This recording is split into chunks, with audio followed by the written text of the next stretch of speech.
If she had only been ugly, we would still be. Are you ready? Are you guys ready for another episode of Dom Irrera Live from the Laugh Factory? Welcome to Dom Irrera Live from the Laugh Factory. Wow, that's a catchy name. Felicia Michaels.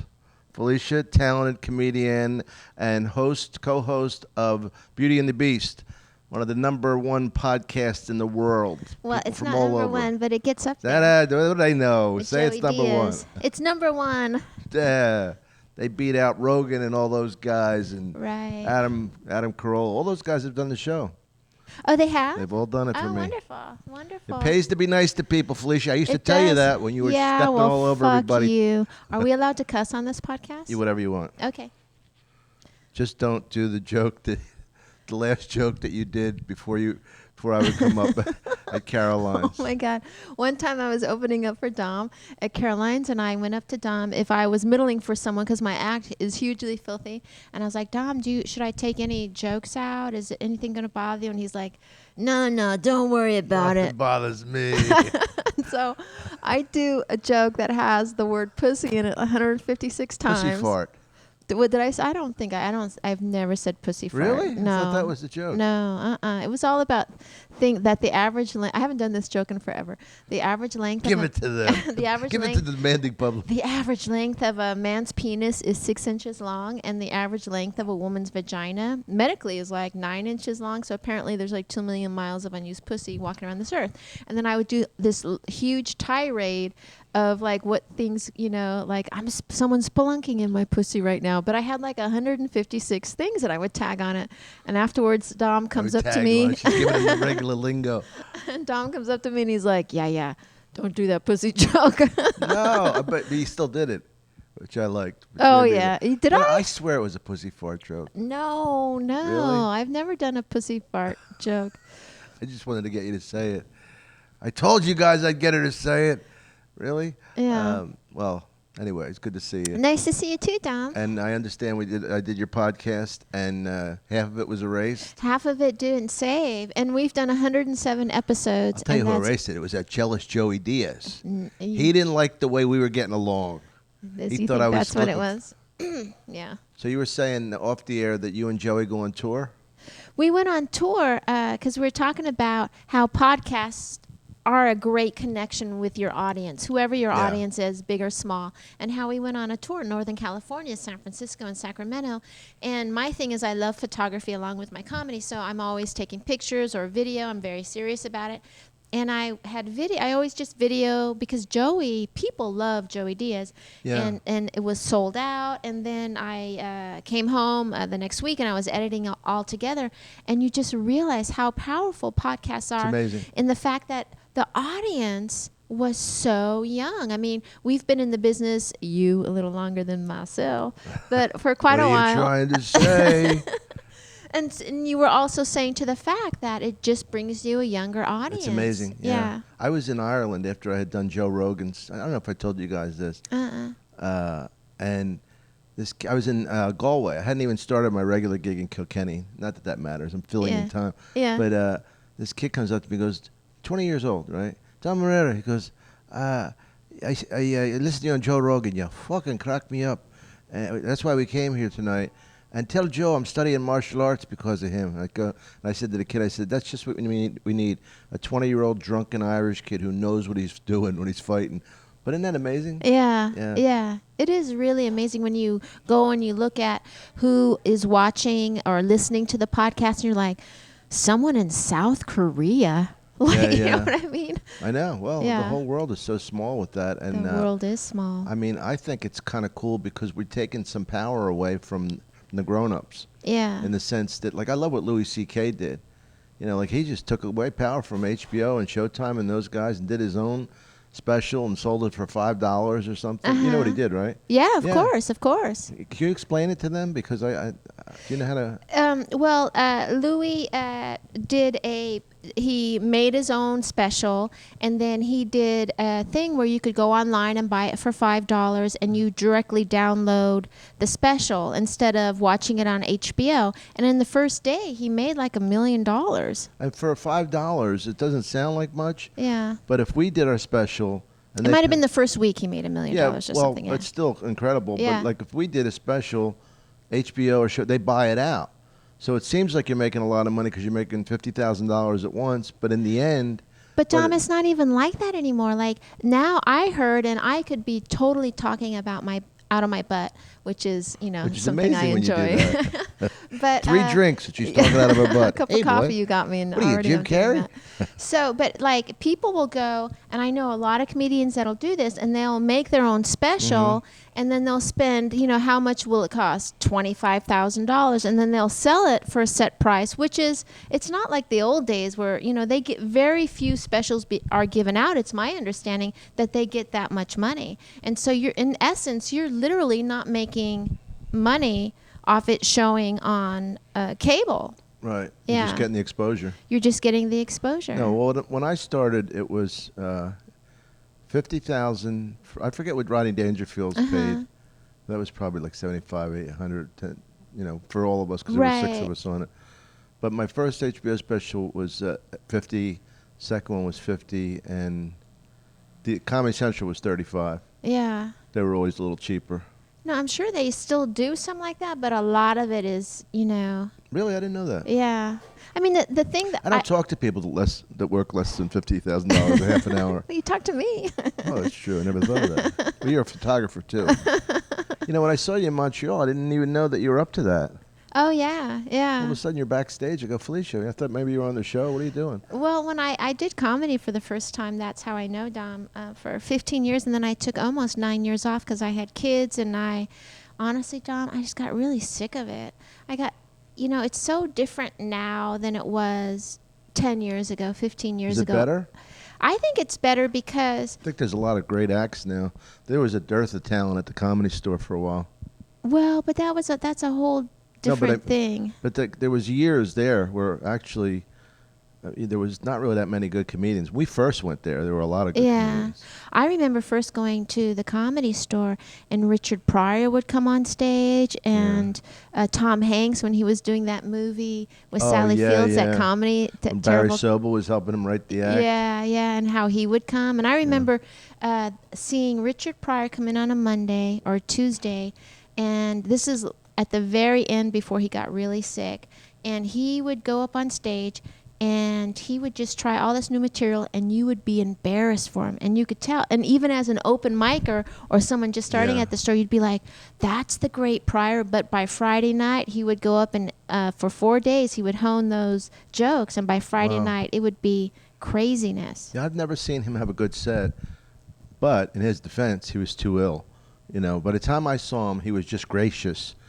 Which is not what you wanted out of Richard Pryor. Yeah. And he was thanking people, and you could tell he was really sick. Yeah, it must have been right before that. It must have been before he was in the wheelchair. But he said something to me one night, like really a wise ass, and I'm thinking, fuck, you're Richard Pryor. I was trying to be nice because I said to him, man, the crowd's a little slower tonight. He goes, listen, man, I do movies, I'm thinking, I know, fucking whippy do. I'm trying to be nice. You suck tonight, and that's the thing about stand-up. Yeah. It's like basketball in the sense, well, I usually score 35 points a game. Yeah, but you didn't score any tonight. I can't help that. That's what the score was. I can't. Of course, Richard Pryor is Richard Pryor, but you really weren't good tonight. And if you're sick, I'm sorry, but Holy shit, you are a toughie. Why? For someone who doesn't want someone doing pussy jokes in front of him. I want it now. No, do you think that's tough?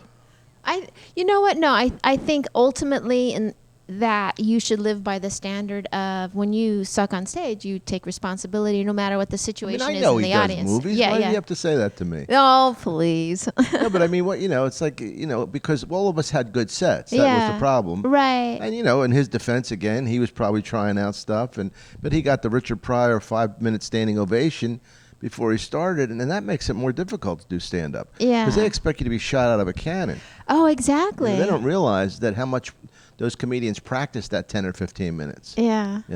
Don't you miss the good old days when jokes could just go a lot farther? Like now, I think the hardest part about now, which is a good thing, is that you have to recycle material. You have to not recycle, but you have to continuously have new material. Where if you went through a 6-month a phase of your comedy where you had a lot of shit going on personal life, you know, and you're on the road constantly and you're about sick of it, that you could kind of still squeak by with an act for 6 months to a year. But now you have to turn over material quick. I mean, I was on radio in Florida at the Paul and Young Ron show last week, and they're the biggest in South Florida, and they kept playing bits of mine in between segments. So that means there's another one I can't do on stage. There's another one I can't do. You know, so, and you know what happened to me? Talk about like the male ego. There was this really hot girl, like 3 of them, but one of them was I really liked. And she was at the first show, and I could tell, like, I can't get laid on myself anymore. I only on my act. Right. Seriously, my act can get me something, but my physical not anymore. But did you really rely on the physical for a long time? Not for a long time, but it was a combo. Yeah. Okay. Now there's no combo. Now it's just the act. Okay. And the cock. And the big black cock. But she was so fucking hot, and she wanted to stay for the second show. And I knew that I was like halfway home with her anyway. And I thought, I said, I might be doing some of the same stuff. She goes, I don't care. And all of a sudden I go, all right. And I was such like a little kid showing off. I did a completely different 45 minutes. Oh, that must have been so cute, Dom. Well, I was fucking trying. It was pathetic, really. You really wanted a piece of ass. Yeah, I was going to do anything for that. But it's amazing, the power of the pussy. But yeah, I was totally showing off. Don't you love that about your career choice, that at this point in life, that you still are able to, you know, I know, be a bit of a cowboy and lasso some of that in. Yeah, it's amazing. Yeah, I know, because a guy that looks like me, who has a regular job, who's a good guy, he's smart, and he's fun, doesn't have a chance in a bar. You know what I mean? Well, probably not with the girl what he wants. Yeah. That's the problem, because men are so fussy, because we're so visual. You know, but anyway. Wow, I love that you use the word fussy. Are you fussy about words? Why is fussy kind of? I don't know. I just never heard someone talk about getting some from the stage and then use the word fussy. Fussy about the pussy. You know, Felicia knew this girl that I used to live with, and it's really interesting to end up so disappointed and so full of rage and hate against someone. But I'm talking about Kim. You know, I never had that because my ex-wife and I are still really good friends. Right. And her daughter lives with me. My goddaughter lives with me, goes to college. And I'm not like that. But Kim, I never told you what she did. She was crying. She kind of, like, it was my own stupidity because it ruined the real relationship that I had. But she was crying because nobody would sign. This should be a fucking red flag. Nobody would sign for her for a house, not even her parents. Right? Right? So she's crying, so I signed for the house. Idiot. And she stopped making payments on it. But not only did she do that, she took out a $100,000 loan and told me I was signing the release for the house. And I'm so fucking stupid and naive and you know, I'd sign that. So she basically stole $100,000 from me, and she got a notary to notarize something that she faked my signature. Yeah. They could both be in jail if I gave a fuck. Right. You know. Her name's Kim Cuneo, by the way. Well, I'm going to stop you there because you probably shouldn't say her name in public. That's what you said it. Yeah, I know. I don't care. I know. Really? Yeah, she's a thief. Yeah. Well, I feel I'm very sorry that happened to you. Because that's never fun when you didn't feel do anything. betrayal. No, but you've actually brought it up to me a couple of times, and really, yeah, because you're kind of mad about it. But you know what? But you know what? You're the only one that knows her, and you know I love you, and you have no responsibility, but I have no outlet for it because I don't feel like pressing charges and going through all that with her and the other nitwit who signed the notary who did the notary easily could be in jail, and she'd definitely lose any power she has. Right. I'm sorry that happened. But I mean... you know what her father said to me? And she didn't even know this. What? Father didn't know it. The mother had taken $50,000 out of their life savings to give to Kim also. And the father said, he laughed at me. He goes, well, you shouldn't have signed it. And I still was man enough not to go. And by the way, sucker, you're in for $50,000. Yeah. But I didn't even do that to him. I took the high road, which I regret. Yeah. Taking the high road It's very. Sucks. Yeah, it's not a good road. I like the middle road. The low road. Yeah. The high roads. This high road sucks. You regret it. Well, I am sorry that happened to you. I had It's good that you got it off your chest. No. I mean, I feel bad, and I only know Kim a certain way, and she's always been kind and friendly to me. I mean, we're not close, but Well, she had to be kind because she's an idiot. yeah. Well, But I liked her. yeah, you did, and she was pretty young when you guys met. I mean, that's what's part of it. Let's yeah, take young. the responsibility. I totally take responsibility. How old was she when you guys met? Come on now. I should have adopted her. Yes. How old was she? I'm not going to tell Tell you. us. Tell the world. You brought it up. I don't have to bring everything up. Yes, you do. No, I know. Who makes the rules here?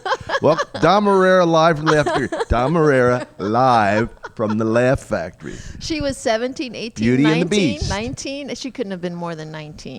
I didn't say that she was more than 19. Okay, how old was she? I'll tell you when I'll tell you on your show. Okay. Beauty and the Beast. And how old were you, though, at the time when you guys started dating? I was in my Come on middle now. 30s. Oh, no, you weren't. Yes, I was. Really? How old do you think I am? Fucking 80? I don't know. Really? You were in your middle 30s? Yeah. Oh, okay. I just remember we were working in Vegas once, and she came out, and we went to go see that Cookie. Who's that? Remember that performer, Cookie Jar. Cookie Jar. I love Cookie Jar. And was I on tour with Cher then? I don't know. We were just happened to both be in Vegas. We weren't on the same show, but then we were hanging out afterwards, Kim, you and I, and Kim is, you got to give her props. She's a juicy, sexy little piece. She was. Yeah, she's beautiful. She didn't hold up like you, my friend. Oh, well, I'll let you say that. Not even close. You're very Looks good, sweet. don't she? So, and Cookie Jar was playing, and she wanted to get up and dance, and you literally were like, no. You know what I mean? Oh, and she wanted me to dance? She wanted you to I dance. fucking hate dancing. And I I just don't know when to remember start like or stop wow. moving. What's that? I was just so surprised that That I didn't dance? Yeah. Look at me. Can you imagine me dancing? Do you like to dance? I fucking hate it. I'm not a great dancer, I have to tell you. I was a stripper for a while when I was 18 and 19, and I was such a terrible dancer. I was so but terrible. if you're 18 and 19, you could stand there and wave to the Yeah, guys. I did the strut. I would do funny Did you take songs. everything off? I did topless, and I did in LA. I did a little bit bottomless. You did? I did. Get the fuck out of here. Yeah, I did. Because, when I first came into town, I think I was 19 years old, and I had done comedy in Colorado, and I went to the Comedy Store on a Monday night to get on at the Comedy Store, and the door guys wouldn't let me in. And I looked really young, though. I looked really young, and in those days, they were just like, move along. And I had to get a job, and I had no skills. Jeez. So You I couldn't went even and I was dance. You got a job as a dancer. I couldn't even dance, yeah. Isn't that funny? That's pretty well. We've talked about this before. Felicia was in Playboy magazine, a fold out and whatever the picture, a story about women in comedy. And, it was. But it was nice pictures. Yeah, But it was at my awkward. pictures. It was awkward seeing you, knowing you, and looking at you and looking at the pictures. Really? Well, yeah, because it's not like I see you naked that much. And all of a Yeah. sudden, there's a picture of you. Yeah. What am I gonna do? Start jerking off? Well, excuse me. When one time when I was on the road after I did the Playboy, I was at some comedy condo, and I went to go open the refrigerator, and there was a Playboy in it, and someone In the refrigerator? in the refrigerator What, because they're they knew I was coming the week after, Oh, and they that's had funny. glued. So I can't remember what comic did. They had glued my pages together, and that just made me laugh. Like so it was all jizz? Yeah. That's a riot. And I just laughed so hard, like, all right, well, what are you gonna do? It's out there. But you never did escort or anything? No. Excuse No, me. no, No. Well, when I first started doing comedy, stripping, I was 18 years old. I was married when I was 18. Really? Did you know this about me? No. I was married. It's becoming 60 Minutes. I know. I was married when I was 18 because I grew up. My father was in the Did service. you get pregnant? I did not get pregnant, thank God. But you got married at 18? I got married because That all your my girlfriends at that time, like when you grow up on an army base, was my experience, and you go to school with other army brats, it's kind of drilled into your head because you're always around your dad who's in the Army and everybody else, and you eventually will probably marry a guy in the service, and that's going to be your life. And by the time I got married, all my girlfriends were already married for like a year and a half, 2 years, and had babies. Wow. So I got married when I was 18, and then he hit me a couple times, and then I left, and I just didn't know what to do. So He hit you? He hit me a couple times, and then I went and I saw an ad for a receptionist needed, and I walk into this vanilla building, and I go into this vanilla office, and it's this beautiful woman, and she's like in rental office furniture, and she's like, you know what, you don't have enough skills, but there is this thing where you can dance for some money. And then I realized then, like she's talking about stripping. Right. And then I... no, you could do some ballroom dancing. I know, you could work the pole. With some Asian men. I've done that if too, you can't by the find you've done what? The pole? No, the where you dance with Asian dudes. Are you serious? That's in downtown L.A. I was making that up. No, there's still places like that, Dom. There are still places like that. Wow. Isn't that crazy? Private clubs like that. You've seen the hard side of life, Felicia. No, I haven't. Turned out all right. Oh, yes, you have if you stripped. Yeah, but you know what? I think for me it wasn't like for me it was the best thing that ever happened to me in my life, because I went home that day from the office. Be the best thing no, that ever happened. because I want you to listen to what I'm saying. All I right. went home. I was sharing then an apartment. Now you have to remember, I had my husband at the time had hit me a couple of times, and I knew I got to get out of here before. Was he drunk when he hit you? No, That's stone fucking- cold sober. I can't believe somebody Yeah. hit you. And so I went to this apartment that I was sharing with this girl that I knew from high school, and it was raining through the light fixtures, and I was just like, this place is a tinderbox. And I was like, fuck it, I'm going to go and do a stripping. And they had a wet T-shirt What's it called? contest. It was called the Peppermint Lounge in Colorado Springs, Colorado, swear to God. I believe you. Nobody makes that up. And no one likes that. And when I was a little girl, I used to drive by the Peppermint Lounge in the back of a neighbor's car or something, and I used to be in awe of the I would turn around and like in the back window be like, one day I'm going to work at the I always kind of knew. I'm going to take my clothes off in front of strange men. And so I went and I did the contest, and Colorado Springs has the Olympic Training Center there, and I was danced to the song AC/DC's Highway to Hell. This is a totally true story. And when I went to go take my shirt off, the place went crazy, right? And I don't even have big boobs or anything, and but I just looked like I was 12 basically with boobs, Right. And the whole Olympic hockey team came up and gave me money. Olympic hockey team? Because it's the Olympic Training Center there. Oh. And then, wow. yeah, and then this guy came up and he threw $100 bills, and I was literally dancing like Courtney Cox in a Bruce Springsteen video, like that's my sexy dance, right? And I was literally dancing like this, and I was like, I have found my calling. I was like, this is genius. And at that night, there was a comedian in the club, and I had met him, and he took me to lunch. That's how I became a stand-up comedian. Who was it? This guy named Jeff Valdez. He's from Colorado Springs, Jeff too. Valdez, I've heard of him. And that's how I got into comedy. Did he hit on you? Oh, yeah, and we lived together for like a year, and I Wow, only did the stripping I for... expected no. No. We lived together for about a year, and I did the stripping for about, at that the bother most him? 6 months. Yeah, he was crazy about it. But he met you in a strip club. Yeah, Then it but then it bothered bothered him. him, yeah. And then when I came out to LA, I couldn't get into a club, and I stripped again down by the airport. I did taxi dancing in downtown LA with Asian dudes. And That's what they call it, taxi dancing? I think it's called taxi dancing. This is an enlightening show. And then I became a regular at the Comedy Store. That's right around the time I met you. I think I was 21 years old. I think 21 years old. What was your first bits? Do you remember? They were terrible. I used to have a joke about, this is how bad they were. I can't believe I even remember this joke about, I would never want to get high in Russia because then you'd have to go stand in a bread line. I think it was like you wouldn't be able to have the munchies there. I think that it was like really terrible jokes. They were terrible. But the concept is hilarious. I wouldn't go that far. That's funny. Jeez, I didn't know anything Yeah. about this. So when Glad we didn't talk beforehand. I know. What happened though is then I got on Star Search.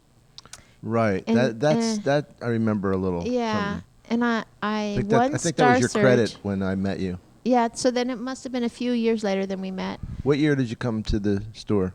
I think I became a regular there. So it was more than a few years. In 1986 was the first time I ever performed too. on stage. Remember how they used to write your name on the list? Because I took the list because my name was Oh, really? Yeah. Yeah, I started there, and I passed in '85. Went back to New York, told everybody I passed that asked me, and then I came back and she forgot me. Yeah. Then I had to pass again, and that was right around that time. Because I remember that, I remember by basketball, and the Celtics won the championship that year. And I remember, anyway. So we came there, but at the same time, and my guess is that I worked real late and you worked real early. I always, for the longest time, had the first spot. See, so Yeah, and that's why we never saw each other. So then I worked for about a year or so, and see, in Colorado when I started comedy there, Roseanne Barr was the big girl comic in Colorado. Right. So when I actually came out before her, and she came out a year later, and she stayed at my house, and she went and did to get passed by Mitzi on a Monday night in the OR, and she got passed. Mitzi put her in the main room that night, and she got Carson.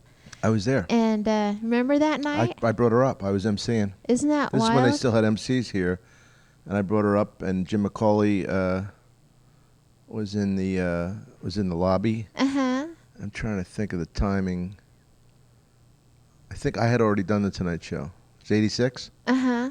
Yeah, that was the first year. And I brought her up, and I remember that. And I remember, it's so funny how relative perspective is. We were working in Vegas together, and I remember Roseanne complaining hurtfully that she couldn't get a main room spot on a Saturday first show because they were the coveted spots. Remember, because we got a percentage of the door, which they still do at the Comedy Store, and I always thought it was very generous of her, to split that. Did you ever get on those first show main rooms? They were like really. Those were nice when you would get them, but I would never get a Friday Saturday because they were like $500-600. Yeah, I mean, I was literally had done comedy a couple of years, so it took me a long time to find myself on stage. So I never got the Friday Saturday main room, but she put me up 7 nights a week in that OR in the belly room. She believed in you. Yeah. She was pretty amazing because she would take more of a chance on odd talent than. She wasn't like middle of the road like some of the clubs that they would just saw somebody. Oh, no question. And she, with Dice Clay, I mean, how would he have made it at another club? Yeah, he wouldn't have. Tamaya Osuki, a Japanese woman who couldn't speak English. Yeah. And she, Mitzi took a chance on her. Well, there were so few girls doing comedy. I mean, that's the only reason I got in. So. I mean, Me too. She really changed my life. I have nothing but great things to say about Mitzi Shore. She was great to me, too. Yeah, she was really good to me. Dominic. Yeah. She used to tell me when we went to Vegas, she goes, "We're black. Play up that Italian shit that like, we're black." She bought me black shirts to wear. She wanted to make me like a gangster. Yeah. Did I ever tell you the brainstorm idea she had for a pilot? And I love Mitzi. Uh-huh. But she goes, "I got an idea for a pilot. Dominica's Pizzeria. Here's what you do. You're in a pizza place. You know how funny you are? Well, not only are you funny, but characters come in every day that are funny. What do you think?" I said, "Mitzi, you got to like write a treatment. I don't want to make her sound like an idiot, but she was very naive about how important the writing was." Yeah. But look how many people she picked that went on to become huge stars. I know. Yeah. I mean, I'm glad Jamie's not on the show so we can talk freely about. No, he loves her actually. Oh, really? Yeah, they have a good relationship. I used to work here all the time. I never worked here until we did Full Frontal Comedy and Comic Strip Live. Yeah. Oh, yeah, we did that together. I remember. Yeah. That was a cool show. That was you a did fun Full Frontal show. Comedy too. Yeah, I did that show. You did Comic Strip Live, didn't you? Oh, I did a bunch of them. Yeah. I did a ton of them. Remember in the late 80s, early 90s, there was so much comedy on TV. So, well, that's what happened. Yeah. I think it kind of petered out, and now it's coming back. And now with these podcasts, man, rock and roll Yeah. It's back, motherfucker. It's back, bitches. How did you get hooked up with Joey Diaz? Well, this is a great story because when after I won Star Search and then I did Playboy, they had asked me a year before I did Star Search, they had asked me to do Playboy, a Girls of Comedy. But I'm like, if you're going to show your vagina, don't be one vagina amongst many. You know what I mean? Be a special vagina, right? And I did that a year later, and then I was headlining it between Star Search and Playboy. It got me to headline probably before I should have, but I traveled. I was doing like 30 weeks a year for a good solid decade. And on one of those trips, I met Joey Diaz in Denver, and he was an open micer, and he just started opening, and he was my opener. And you know how like when at the end of the week when the club owner's paying you and you're just chit-chatting, and the club owner was paying me my cash because you try to get cash as much as you can. And so I just said, oh, that Joey Diaz guy, he's pretty funny, you know what I mean? And then I just left. But apparently he got a lot of stage time after I said that. Oh, good. And where was this? This is in Denver at the Okay. Comedy Works. And then years later, I stopped doing comedy, and then I was married to someone who is a big manager in comedy now, and I got divorced. And Dom, no one would talk to me, Dom. No one would talk to me. And I was like, I think I'm going to do comedy again. Because of him? No, everyone gets really weird. I'm telling you, What was he going to do? First of Dom, all, I just had someone say that to put me up for something, and the booker of this thing said, I don't want to cross your ex-husband or make him upset because, and I literally had to call the ex-husband and say, can I email this person and say, you're okay, it's no big deal. Like, it's not from him, it's not from the ex-husband. But you know what's funny about that? But people don't want to cross. You know what's funny about that? It's just the opposite, the real world, because he has a certain amount of clients. Therefore, they are pitted in a competition against the rest of show business. Yeah. So the last person he's going to help or cross is somebody that can't help his clients. So that means most people he has no power over. Do you know what I mean? Does that make sense to you? No, say that again. Well, like for instance, Don, we'll call him Don. You don't want to say his name, right? Yeah, I don't want to say his name. Okay, Yeah. and by the way, he has never stopped me from doing anything. So yeah, look, I like the guy. You know, he pays I never his wanted alimony. He's interested in the children. It's all good. He pays alimony? He pays I thought alimony. you said Babyloni for some. Anyway, Yes, he pays for Plays Babyloni. Babyloni, my little pet chimp. Come here, Babyloni. You got super for you.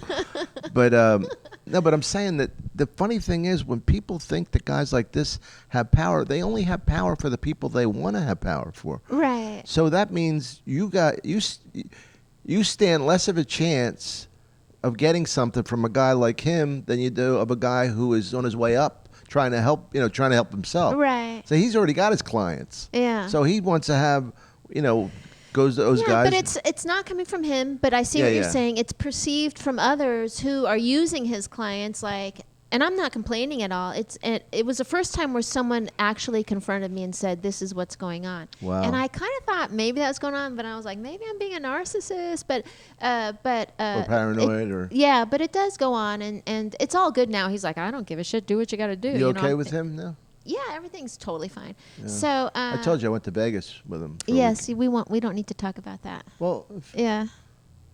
first What? of all, you can't come on Dom Irrera live from the Laugh Factory. I know, but if we and start talking dictate- shit about him, then I'm not going to talking hear it. shit. The guy was fun. Yeah. But it was just so funny to see him getting into that gambling head with the growth, the beard, and the 7 days drunk look. And So that's not talking shit. no, it was fun. Yes.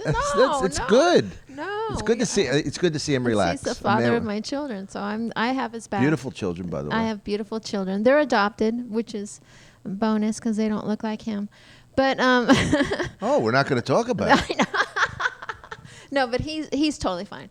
So anyway, let me get back to my story about Joey All right, Diaz. go ahead. Get back to your story. So a couple of people knew that I wanted to get into comedy again, but so I was doing a bunch of open micers, like in open mic nights in Canoga Park, things like that. And Hey, then who's booking that? I was looking at you, my pet. And so then someone had told Joey Diaz that I was getting back into comedy. And Joey Diaz booked me on a improv show in Irvine or something like that. Because he remembered that you were good to him? Because he remembered I was nice to him. And then he said to me, Felicia, let's write once a week. And you know how people always say they want to do something and then they bullshit. Yeah. And I was like, yeah, I would totally do that. Like, why wouldn't I do that? Joey Diaz is hilarious to me, He's funny, And sure enough, he would call me 2 or 3 times a week, and he would just show up at my house. And I didn't really know that much about his past. And then he said to me... Me neither, till I did this show with him. Yeah, I never knew. I never knew he liked basketball so much. Oh, yeah, he loves basketball. Yeah. And so he does the Joe Rogan podcast, and he came over one day when we were writing, and he said, let's do a podcast together. Because the time when I took off of comedy, I really worked very seriously in photography, and I worked at a digital capture firm, so I had really good computer skills, and I knew how to do a lot of stuff. So that's why he asked me. And so I was like, fuck yeah, I want to do a podcast. And then we just started doing the podcast. And then maybe 5th podcast in, we were in my little guest house / fancy garage studio. And he starts telling the story about how he was put in prison for kidnapping and I was like, what? I was like, He's looking to see if the door's open. No. And apparently, when I had met him way back before that, he literally just got out of prison, and that's what motivated him to start comedy, to do something. Well, nothing motivates you more than getting prison. Released.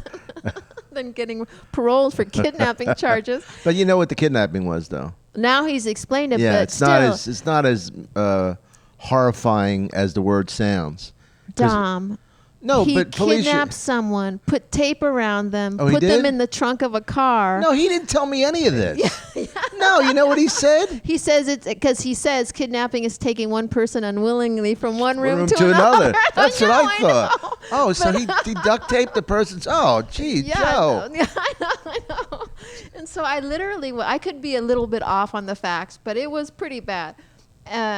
Was it a drug deal? It was fueled by... drugs. No. Drugs? Get out. Was it in Miami? No, I think it was in Colorado. Oh, okay. Yeah, and by the way, I'm not talking out of school. He's talked quite openly on the podcast. He doesn't care. He if anybody doesn't give a fuck, yeah, he doesn't.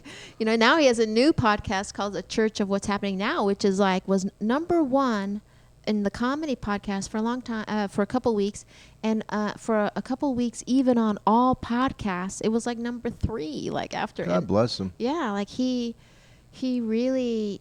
I really admire him because he's my age and all that, and for someone to have things happen at this point in his career, that's nice. It's really awesome. Yeah, that's cool. Yeah.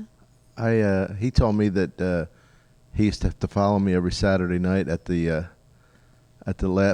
Comedy Store. Uh-huh. And I never even think about shit like that. I mean, he said, yeah, I would get anxious and stuff, and I'm thinking. My thing about following people, and I don't, unless it's somebody who, like Harry Basil, with the props, and then the stage is a mess. I just think that all of us can follow each other in 15 minutes. Now, if you have to follow somebody after an hour, but he told me the anxiety he would go through, and I'm thinking, I never even thought of it. I remember bringing him up. I always liked him. He always did well, But it's just that character. I mean, the voice is funny. He's funny. He's just such an unusual, in a lot of ways, very similar to you. Just, it's an unusual thing to see people, like you and him on stage. You're such characters, It's a beautiful thing, I don't think I'm a character. You don't think you're a character? Well, I don't know. You're I don't know totally what I look. I mean, I just really the thing that I like the most is that I still love doing it. That's the fun. That's the most fun thing to me.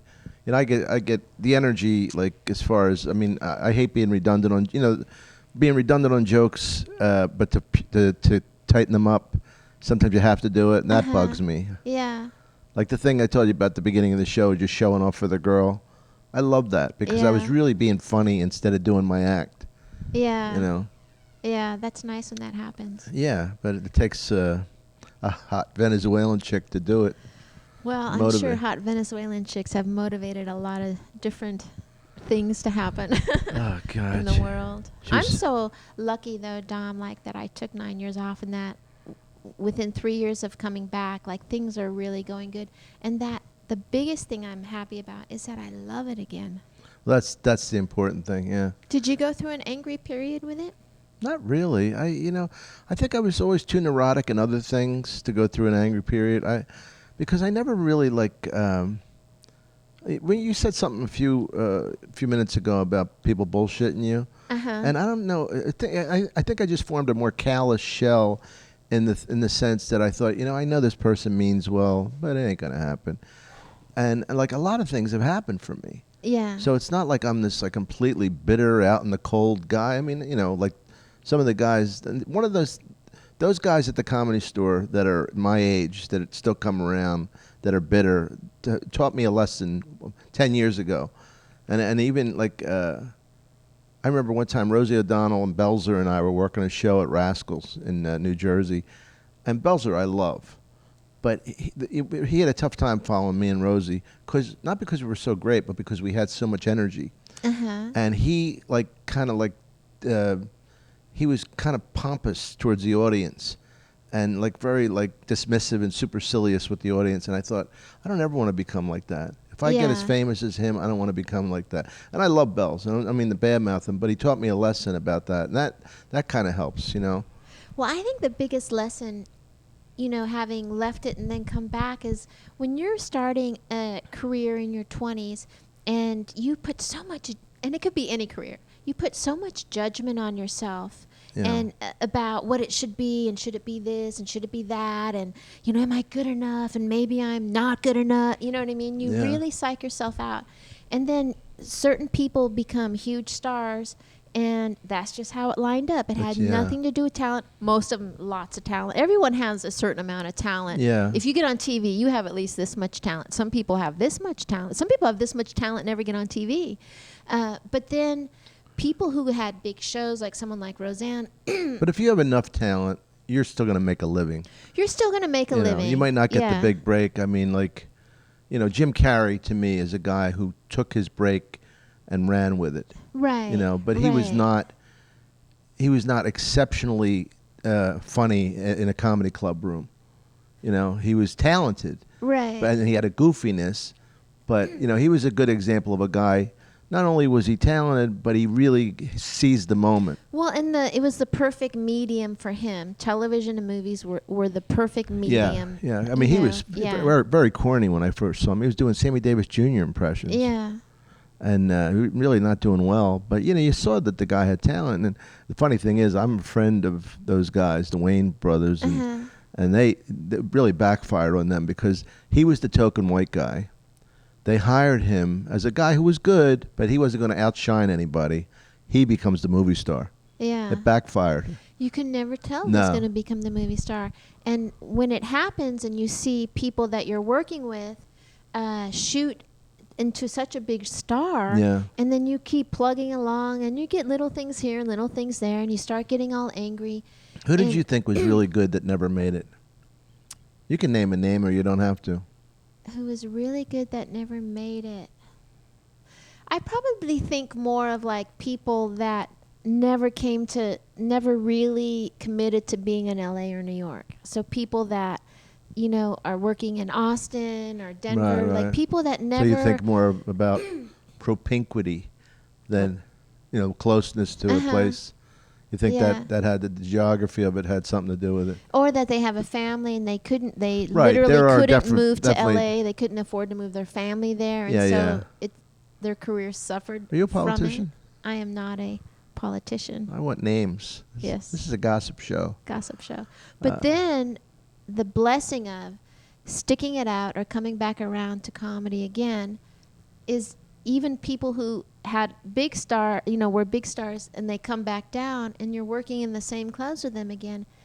Stardom really has nothing to do with it. It's beautiful when it happens. But what has to do with it is you got to do what you love, no matter what. I always thought Bob Saget was an interesting character in the sense that his biggest talent is his business savvy.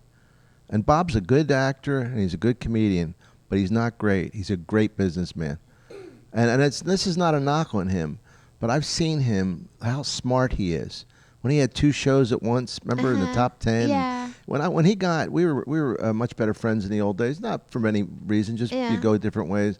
When he got Full House, he was embarrassed by it. He was actually embarrassed by the show.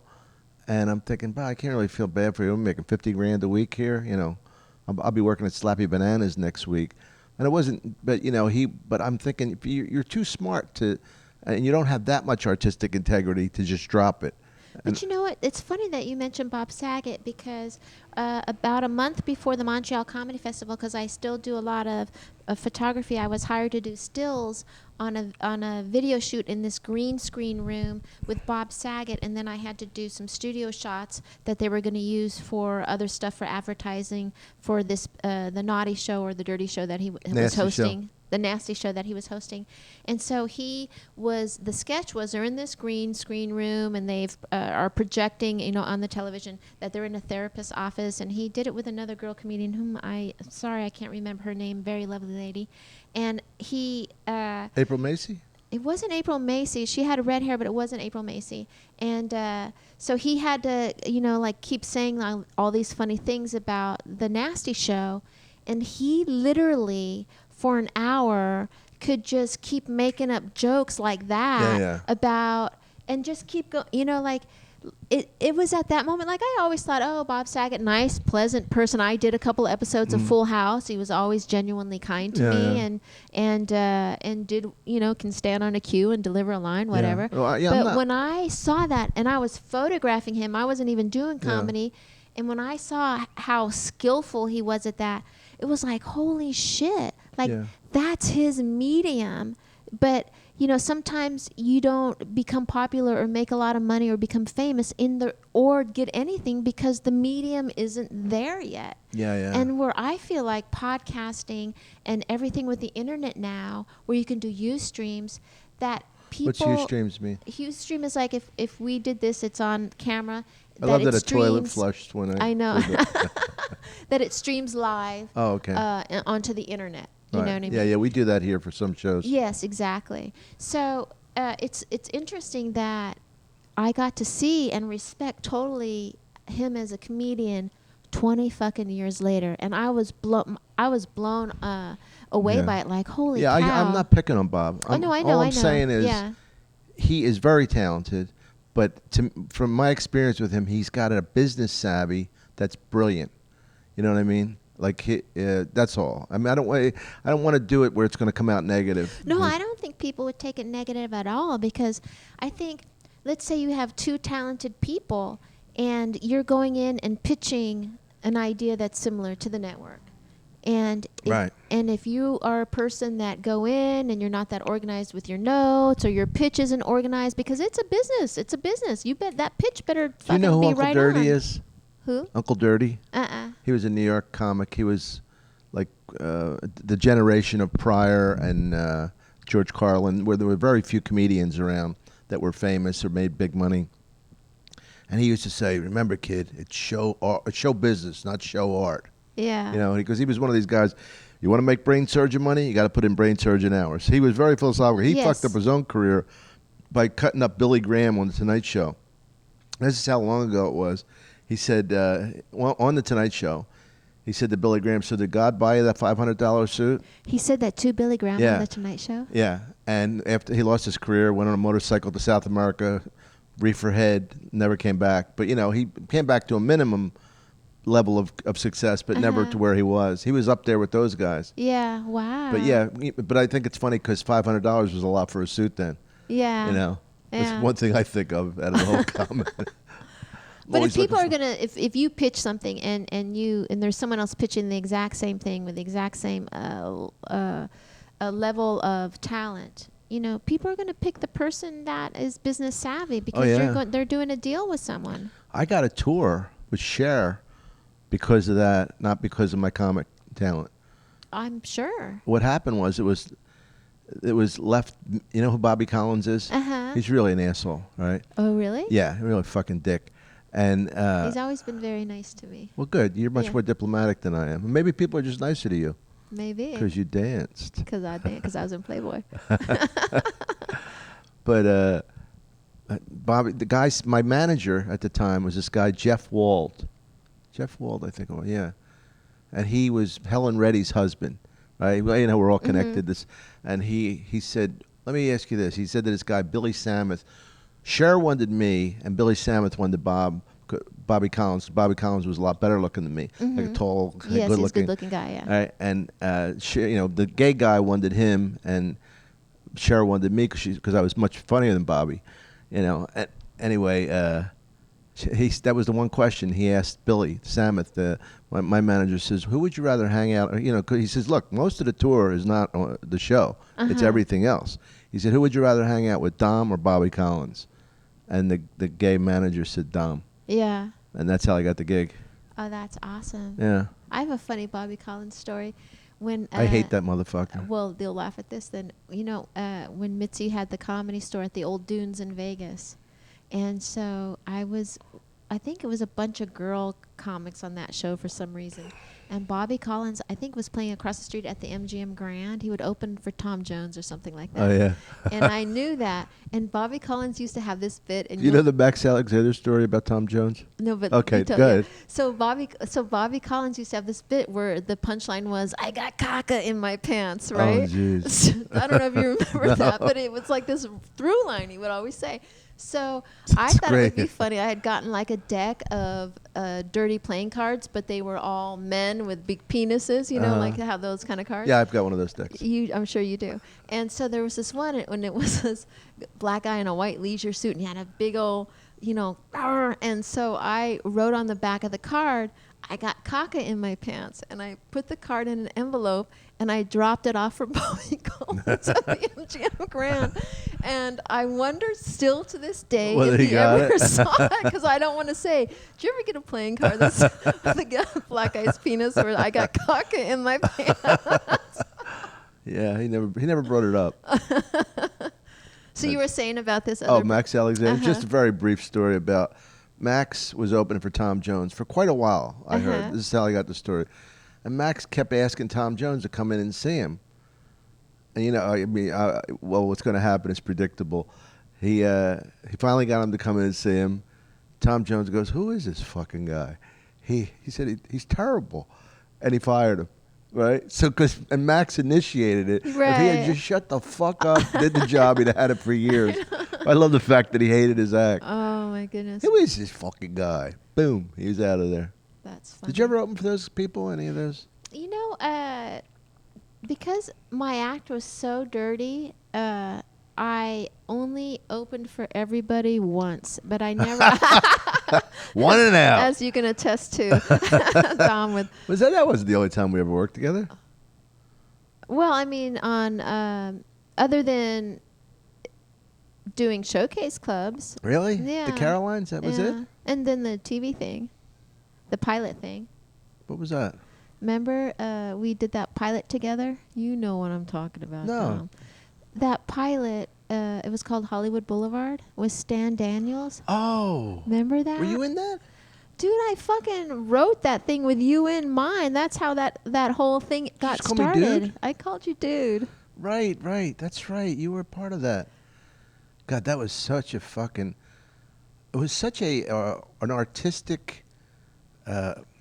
what's the word? It was so gratifying to hear that I wasn't wrong about it. Yeah. You know what I mean? Because Stan Daniels didn't get me. He thought he did, but he didn't.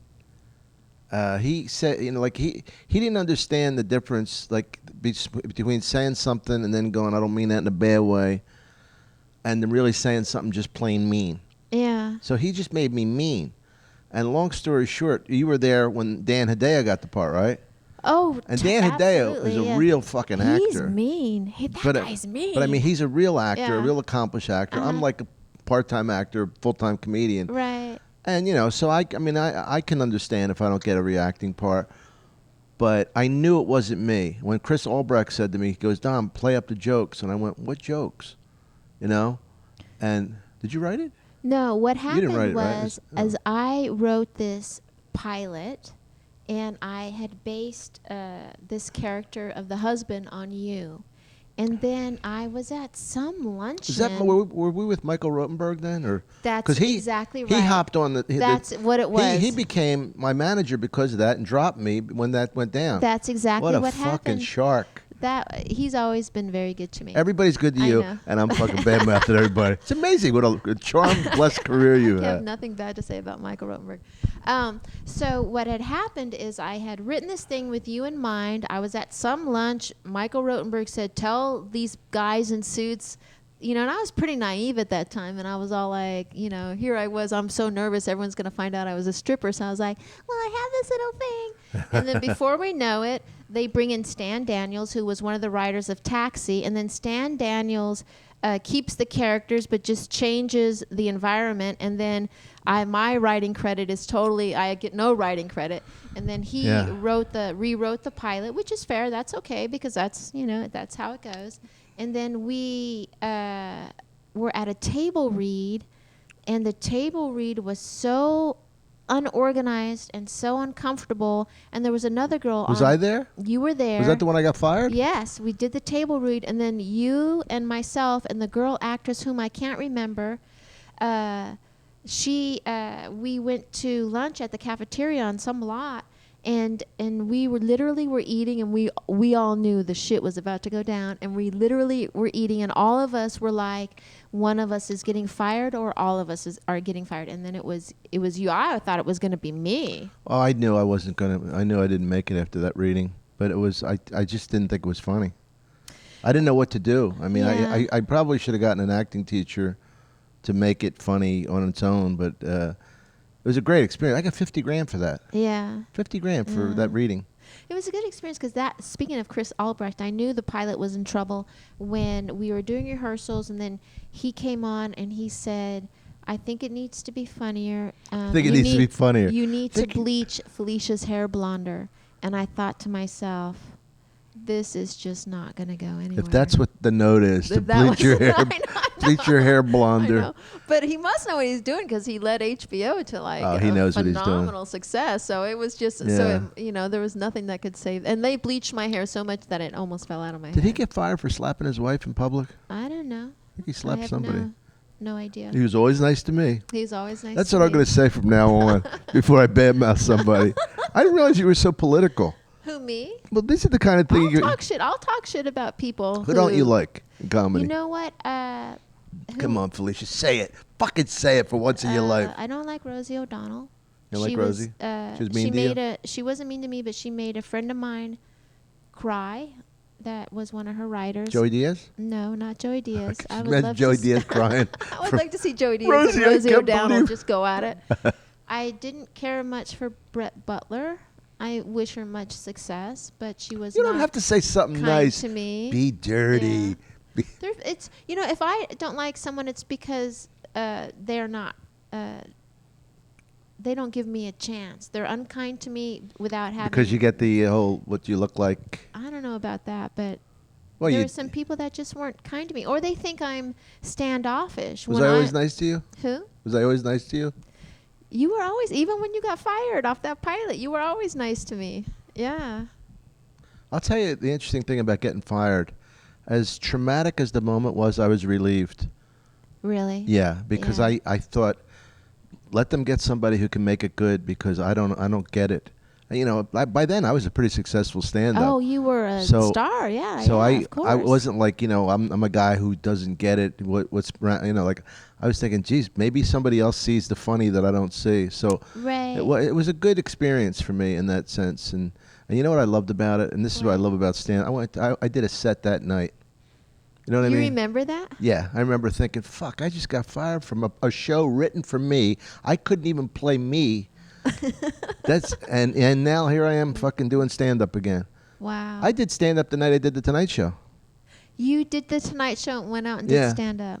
Yeah, I just thought it was so cool to having been like the most thrilling moment in my life with Johnny Carson, Ned McMahon, and then I'm at the Comedy Store with 30 people. Talk about the pressure being off. Yeah. I think I was better in that set than I was at The Tonight Show. But I think that that's an amazing story. One of the best moments of comedy I ever had is after I won an American Comedy Award, and Bud Friedman used to give a big party at the Improv, And I wasn't even a regular at the Improv, but I went because it's the big party, and I had Right, won. right. And Richard Pryor was there, and he was in his wheelchair, but Bud Friedman got up and made a toast to myself and to Richard Pryor in Wow. the same breath. And That's cool. And I was like, What am I doing here? I was like, whoa, Yeah. how cool is that? I couldn't believe it.